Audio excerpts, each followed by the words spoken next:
A cada noite, Lara mergulhava em um mundo onde os pesadelos ganhavam vida. As criaturas sombrias que antes habitavam apenas sua mente, agora espreitavam sobre a sua cama atrás das portas fechadas. Aos 12 anos, ela descobriu que não bastava apenas acordar para se livrar deles. Durante o dia, o medo a perseguia, transformando cada sombra em uma ameaça. Determinada a retomar o controle, Lara começou a explorar os mistérios dos seus sonhos, buscando armas e aliados na escuridão. Sabia que para vencer, precisaria enfrentar os seus piores medos, pois a única saída era lutar ou sucumbir. Quer então entender como você pode utilizar da sua inteligência intrapessoal para se construir personagens, world buildings e histórias incríveis? Então sim, bora!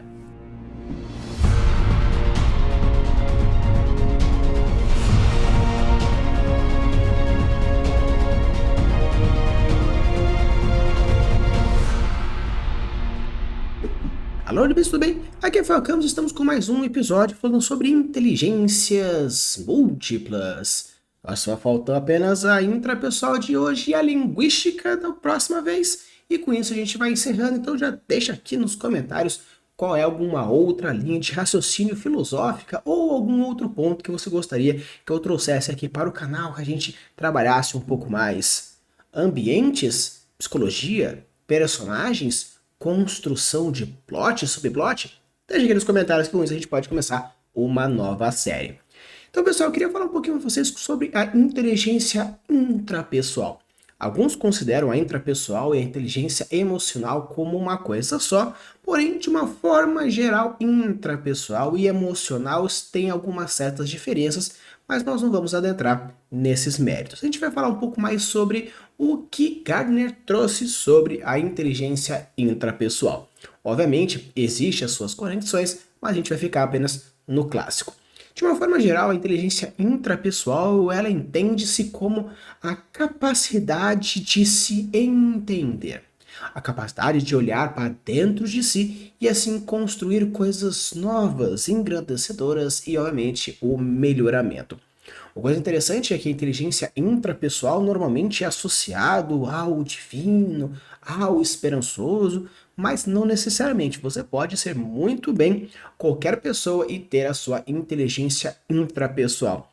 Caso você queira adentrar de uma coisa mais interessante, seria a forma como você pode lidar com o mundo à sua volta, sendo que você não tem males internos. Então, de uma forma geral, a inteligência intrapessoal é a sua capacidade de se entender, se portar e se colocar dentro das necessidades. Olhar para dentro de si, mergulhar dentro da sua própria alma e assim aprender com ela mesma. Então, bora lá ver como a gente pode utilizar dessas capacidades intrapessoais e assim desenvolver uma história toda complexa com personagens, plot e world building.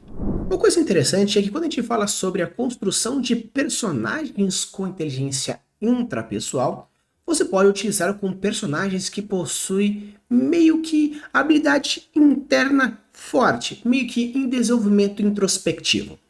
Não necessariamente a introspecção, ela entende-se necessariamente a um personagem tímido, mas a introspecção é a capacidade de, em algum momento, olhar para dentro de si.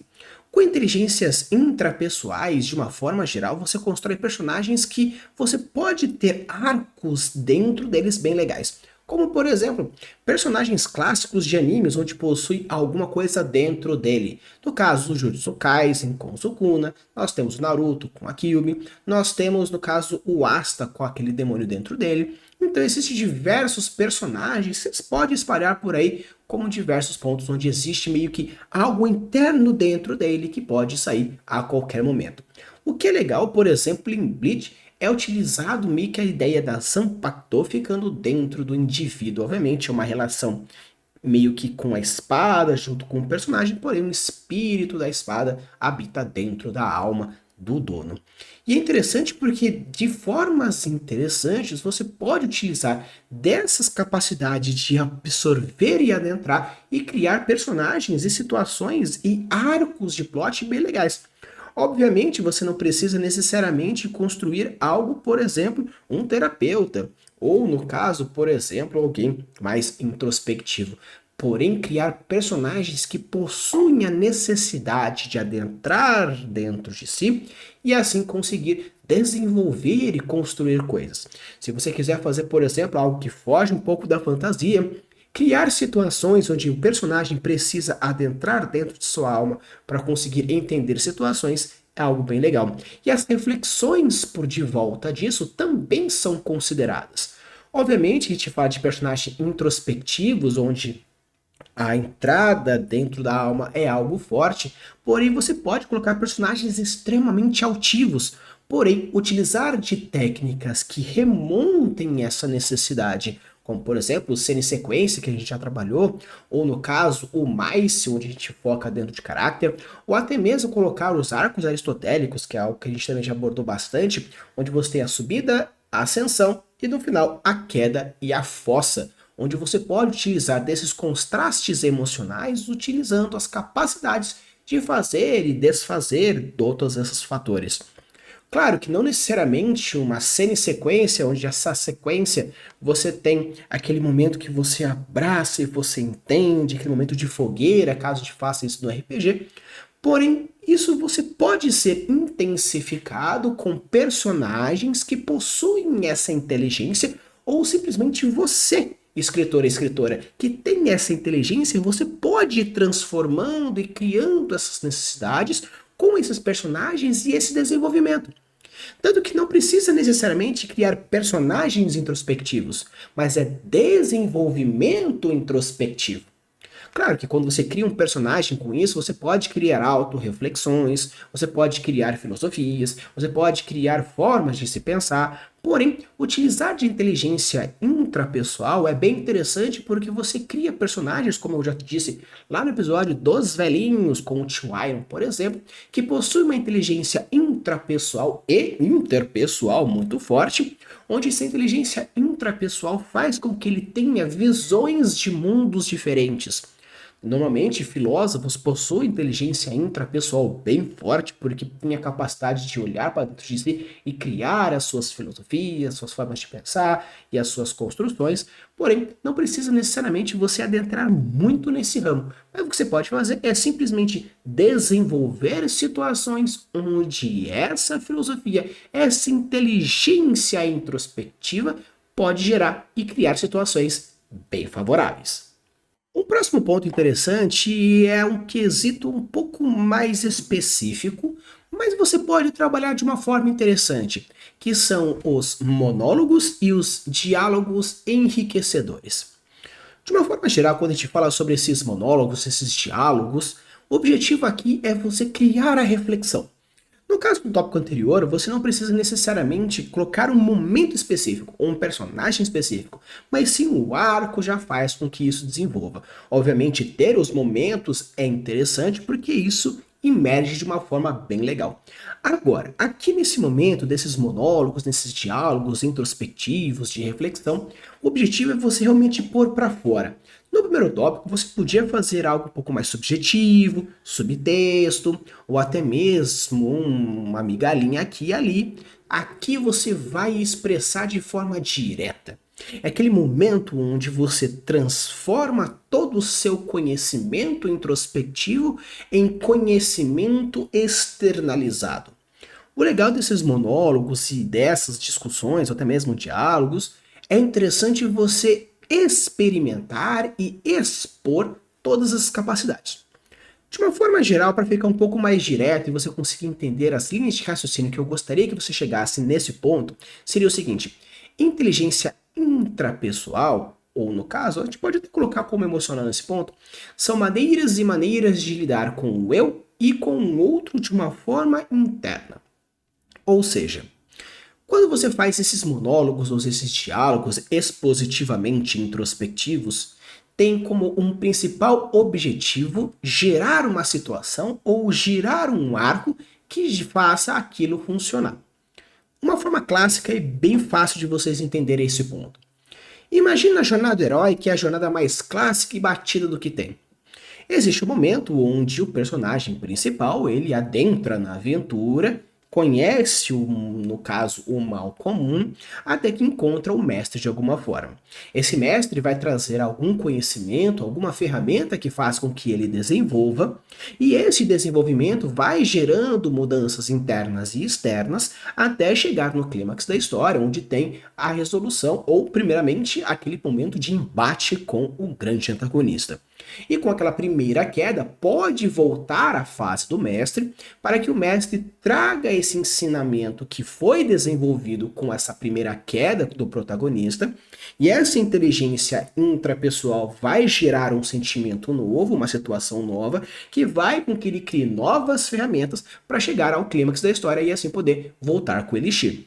Então, de uma forma interessante, esses momentos onde realmente o mestre chega, ou mesmo os monólogos do personagem, faz com que você desenvolva situações bem legais. Ah, mas eu não quero fazer a jornada do herói. Não tem problema. Mas simplesmente entender o funcionamento desses monólogos, que é o momento que o personagem pode fazer com que ele caia cada vez mais no fosso, ou no caso, ele se engrandeça cada vez mais. Obviamente, você pode perder um pouco a mão. Isso pode acontecer como, por exemplo, a galera brinca dentro do mundo dos animes, que é o discurso no jutsu. O discurso no jutsu, ele é a forma mais descarada desses monólogos introspectivos, onde simplesmente o Naruto ele traz meio que externalizado para um personagem situações e coisas que ele viveu, sentimentos que ele teve, para gerar assim uma movimentação interna daquele antagonista ou simplesmente daquele personagem.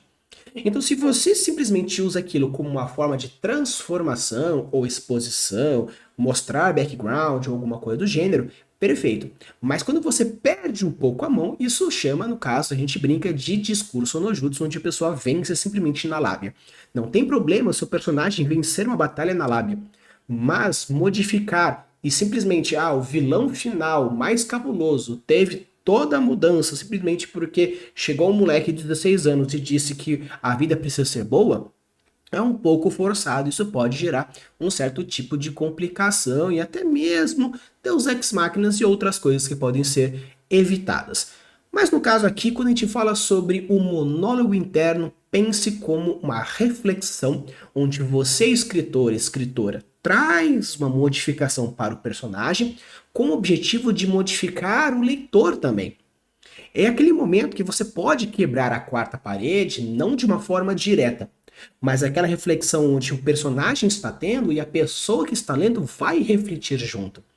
Então aquele momento emocionante que você vê num anime, numa série, num filme, é considerado um monólogo introspectivo, mesmo que o personagem não fale necessariamente ou não pense necessariamente, mas no caso interessante é que realmente tem a fala e pensamentos diretos aqui, mas é aquele momento onde quebra-se a quarta parede de forma indireta para gerar esse tipo de situação.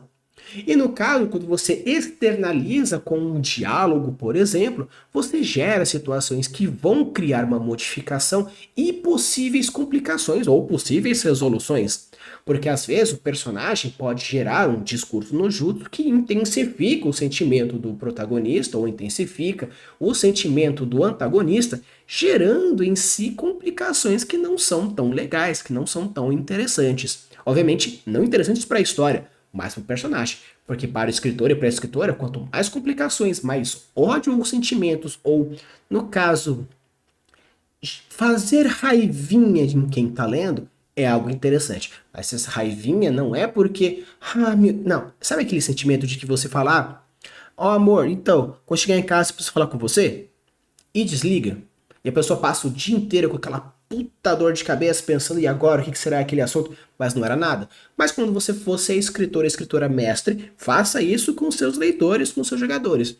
Dê aquela sementinha que só vai ser entregue na próxima sessão ou no próximo capítulo, porque isso gera uma necessidade e uma intensidade de virar a próxima página, não faltar na sessão, e diversos outros motivos, gatilho da curiosidade, algo que eu já trouxe aí para vocês. Então, fica a dica interessante. Quando você for criar essas situações introspectivas, possa fazer de uma forma mais leve, suave, simplesmente com arcos narrativos, ou simplesmente você desenvolve isso cada vez mais forte com os seus monólogos ou com seus diálogos. Mas cuidado, evita o discurso no jutsu. Um próximo ponto interessante é a questão da temática que você pode trabalhar. Sim, temáticas enriquecedoras. Só que o negócio aqui, a gente fala assim, nossa, mas temática enriquecedora, eu vou fazer o quê? Um livro de autoajuda? Ah, vou fazer um filme religioso? Não. Quando falamos de inteligência intrapessoal, estamos falando de melhoramento interno. Estamos falando de um personagem que começa zero e vai subindo. Ou seja, todo shonen é considerado um texto de inteligência intrapessoal, onde você começa às vezes um merdão e vai se tornando o melhor daquilo. Temos infinitos exemplos aqui, a diferença está em como é o arco, como é o desenvolvimento, como são as curvas e como ele chega lá. Mas todo anime que tem como objetivo um protagonista que ele começa X e acaba 2, 3, 4, 15, 1000x, você tem um arco e uma temática introspectiva ou uma temática, no caso, intrapessoal. Claro que não necessariamente aquilo pode ser a raiz de tudo. Pode ter diversos outros assuntos satélites e precisa ter outros assuntos satélites. Para quem não sabe, assuntos satélites são assuntos que rodeiam o seu assunto principal. No caso, por exemplo, vou fazer um personagem que ele é bêbado. Esse é o assunto principal. Os assuntos satélites pode ser a dependência, a falta de amizade, a família quebrada. Caso você queira fazer algo um pouco mais soturno, um pouco mais dark, ou simplesmente fazer coisas um pouco mais por engraçado, como o Rock Lee ou Jackie Chan com o Drunken Master.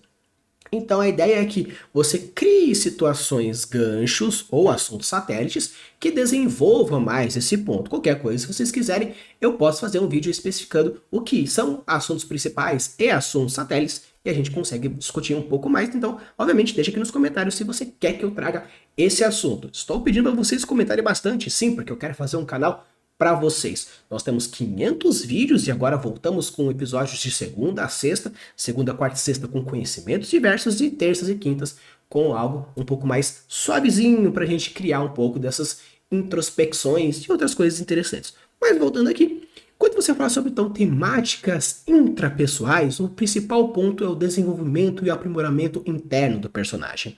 Obviamente ele pode ter quedas, sim, mas o importante é que ele acabe diferente.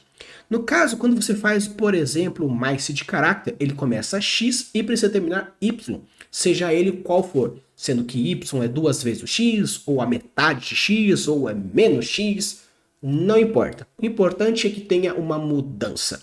Obviamente, a gente busca normalmente, quando fala de inteligências intrapessoais, que forma um personagem mais para crescer. Porém, você pode ter arcos diversos e equipamentos diversos, onde você pode, por exemplo, pegar diversos animes clássicos, como o Naruto, que começa X e acaba X elevado à 10ª potência, ou você pode acabar, por exemplo, Boku no Hero, que nós temos episódios falando sobre o final de Boku no Hero, onde nós temos, no final das contas, uma, vamos chamar assim, de final menos X, onde tem alguns certos pontos. Se você não entendeu, vou deixar aqui nos comentários e aqui no cardzinho para você ver o meu vídeo sobre tipos de finais e assim você vai entender um pouco mais do que eu estou dizendo. Então, de uma forma interessante, quando você fala sobre uma temática, no caso intraspessoal, é como o principal objetivo de entender que o personagem precisa ter uma modificação. Uma história não necessariamente precisa ter um arco de personagem como principal ponto, ele pode ter diversos outros elementos, como por exemplo você pega o Geralt de Rivia, onde a sua personalidade ele não muda, o que muda é a forma como ele lida com o mundo de forma ou habilidades ou pessoas que ele encontra no caminho, mas sua personalidade não muda em nenhum momento, não existe um engrandecimento pessoal dentro dele, então não é uma história de arco de personagem. Porém, se você quiser fazer uma história de arco de personagem, sugiro então uma modificação como uma inteligência intrapessoal, onde você foca no melhoramento e o desenvolvimento do personagem, criando curvas e aprendizagem. E, obviamente, quebrando a quarta parede para que as pessoas que estão assistindo, lendo ou jogando essa sua história também possam ter essas reflexões. Um próximo ponto é a questão de arcos. Vamos agora focar um pouco sobre arcos emocionais de personagens. Uma coisa que é interessante sobre arcos emocionais é que é o seguinte: você pode tanto personalizar o seu personagem, no caso deixar ele muito humano, ou ele pode estereotipar ou arquetipar aquele personagem. Existem vários tipos de formas de lidar, então você pode deixar um ser humano, no caso, comum, normal, algo que você desenvolve e encontra pessoas por aí. Ou você pode colocar um personagem como um arquétipo, no caso, ele é o covarde, ele é o herói, ele é o protagonista, ele é a protagonista. Existem diversos arquétipos, então, de uma forma geral, você pode pegar o seu personagem e deixar ele da forma que você achar interessante.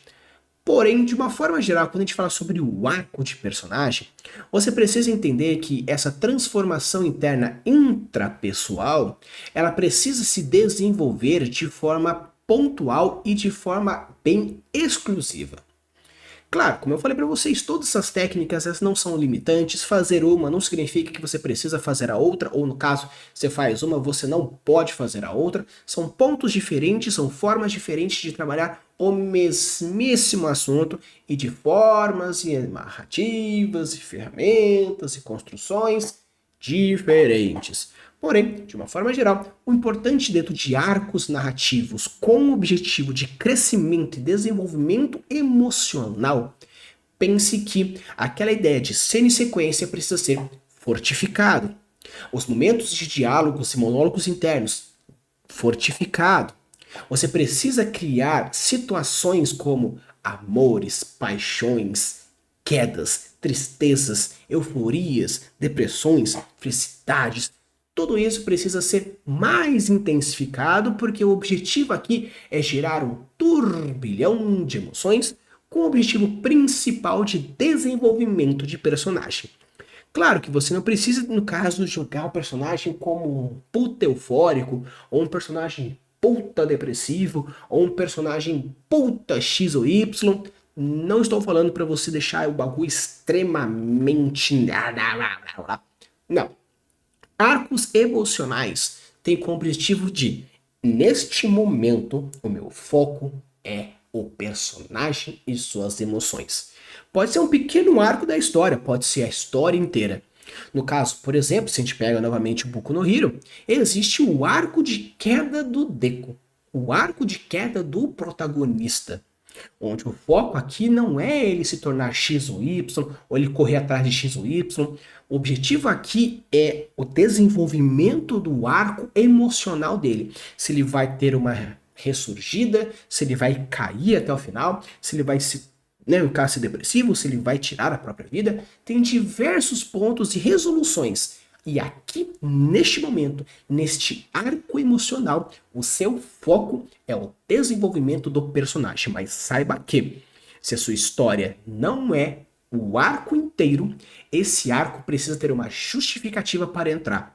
No caso, eu vou fazer com que ele, no final das contas, se torne um vilão. Então, vou ter aqui um arco emocional para que eu justifique essa transformação ou essa quebra do personagem para tal coisa. Ou, no caso, eu vou intensificar e com isso ele vai ter uma retomada e se tornar um herói. E com isso eu vou justificar a grande mudança de A para B por causa disso. Então pense que quando você for fazer arcos emocionais onde a história não é o desenvolvimento do arco emocional do personagem, mas saiba que tem esse ponto. E uma dica super importante, no caso, determinação pode ser considerado também um arco emocional intrapessoal.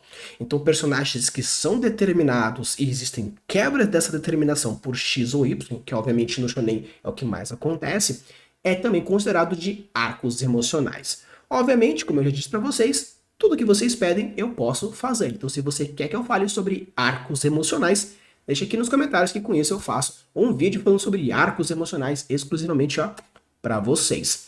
Então, quando a gente for falar sobre arcos emocionais para o seu personagem, saiba que existem N movimentos, N situações, porém precisa ter uma transformação de A para B, onde aquela transformação vai modificar ou o personagem, ou o cenário, ou a plot. E no caso, o último ponto que eu acho interessante para a gente abordar aqui é o detalhamento emocional. No caso, como você tem uma inteligência intrapessoal muito forte, significa que você entende dessa inteligência intrapessoal. Ou seja, mesmo que você não necessariamente conheça de uma forma mais filosófica, ou psicológica, ou psiquiátrica, ou terapêutica dessas emoções, você conhece elas bem vividas. Ou seja, você entende o que é uma tristeza e suas ramificações, o que é uma felicidade e suas ramificações, o que é desespero e suas ramificações, o que é medo e suas ramificações, o que é euforia e suas ramificações, o que é a desilusão e as ramificações, o que é, no caso, diversas emoções que eu posso citar aqui e ficar falando pra caramba. Porém, o objetivo aqui é você entender. Se você tem a capacidade de externalizar ou entender o que você está sentindo, coloque isso nos seus personagens. Não necessariamente você fala que o personagem está triste. Mostre sinais de tristeza a partir da descrição indireta. Eu sei que a tristeza reage e age de formas de A, B, C, D e E. Então, ao invés de falar que o personagem estava triste, mostre isso. Faça o show, don't tell, e fale sobre aquelas emoções de forma indireta e deixe que os seus leitores tenham esse momento epifânico de entender o que o personagem está fazendo, o que o personagem está sentindo. Mas, Rafa, se o meu leitor, se o meu jogador não tem inteligência intrapessoal, ele talvez não entenda o que o personagem está sentindo. E aí que a gente ganha as camadas de profundidade. Porque quando você descreve de uma tal forma que é muito claro, porém precisa de uma interpretação intelectual ou emocional daquele personagem para entender as suas profundidades, com isso você ganha uma profundidade, novamente, estou repetindo a palavra profundidade, porque a introspecção e o intrapessoal gera profundidade, então essa profundidade vai fazer com que o personagem crie situações e crie emoções que às vezes apenas uma descrição simples não acontece. Você pode criar uma empatia com o personagem dizendo que ele estava triste, chorou por X e Y, perfeito, mas se você demonstra fisicamente, emocionalmente, psicologicamente aquilo que o personagem está sentindo, porque você, com inteligência intrapessoal, sabe o que quer dizer aquilo, ao fazê-lo, o personagem faz com que crie um espelhamento com a pessoa. E o que é interessante é, às vezes a pessoa, por não ter uma inteligência intrapessoal, não sabe que o que ela está sentindo necessariamente é desgosto. Então, quando você, escritor, você, escritora, você, mestre, tem a capacidade de transpassar essas informações e com isso a pessoa entende que o personagem está sentindo desgosto, ela vai conseguir entender também que quando ela sentir aquilo, também é desgosto. Já aconteceu diversas vezes, eu tenho Asperger, tenho uma capacidade intrapessoal que é um tanto complicada. E às vezes eu não consigo externalizar o que eu estou sentindo, gerando problemas pessoais ou sociais, que simplesmente é porque eu não entendo o que eu estou sentindo. Mas o bom de ter uma madrasta psicóloga e um irmão que tem uma inteligência intrapessoal e interpessoal muito forte, eu consigo transpassar para eles os meus sentimentos e eles conseguem verbalizar o que eu estou sentindo a partir de uma técnica que eles conhecem. E com isso eu falo, entendi, isso nada mais é do que remorso. E com isso eu falo, beleza, então a próxima vez que eu sentir algo como isso, eu posso considerar e definir como remorso. Então é interessante que você, se tem uma inteligência intrapessoal muito gostosinha e bem desenvolvida, utilize dessas capacidades. Ajude leitores, jogadores como o Rafa, que tem dificuldade muitas vezes de entender o que está sentindo, mas quando eu estou lendo e vocês me ajudam a fazer isso, eu consigo muito bem aprender e com isso racionalizar um pouco mais meus sentimentos e na hora que acontecer eu consigo pôr em palavras e assim me comunicar melhor, porque eu vou dizer, nossa, você me desiludiu, nossa, agora estou com remorso de fazer tal coisa, ou remorso de ter feito aquela outra coisa. Então, utilize dessas capacidades intrapessoais e descreva de uma forma gostosinha e assim bem rica. Então, pessoal, esse aqui foi meu episódio sobre inteligência intrapessoal. Foi apenas a última inteligência linguística que eu deixei por último, porque faz sentido, estamos falando sobre criação, textos, histórias e contação, então eu deixei a inteligência linguística por último, para que fechemos a gente com chave de ouro dentro dos pontos. Se por acaso você tem uma inteligência intrapessoal, deixe nos comentários. Eu pedi para vocês deixarem 5 coisas nos comentários. Não precisa deixar tudo, mas deixa alguma coisa e ajude aí no engajamento deste vídeo. E obviamente, deixa o like, se inscreve no canal, porque vídeos de segunda a sexta com conhecimentos, técnicas, reviews e diversas outras coisas, só aqui no Craftando Mundos, estamos subindo. Daqui a pouco a gente chega talvez em segundo maior canal de World Building do Brasil? Primeiro, um pouco difícil, pelo menos não por enquanto, mas um dia chegaremos em segundo, em primeiro, e seremos o maior canal de World Building do Brasil. Força lá, deixa aqui e vamos lá com toda essa força. Use e abuse das suas criações e deixe os mundos cada vez mais incríveis. Valeu!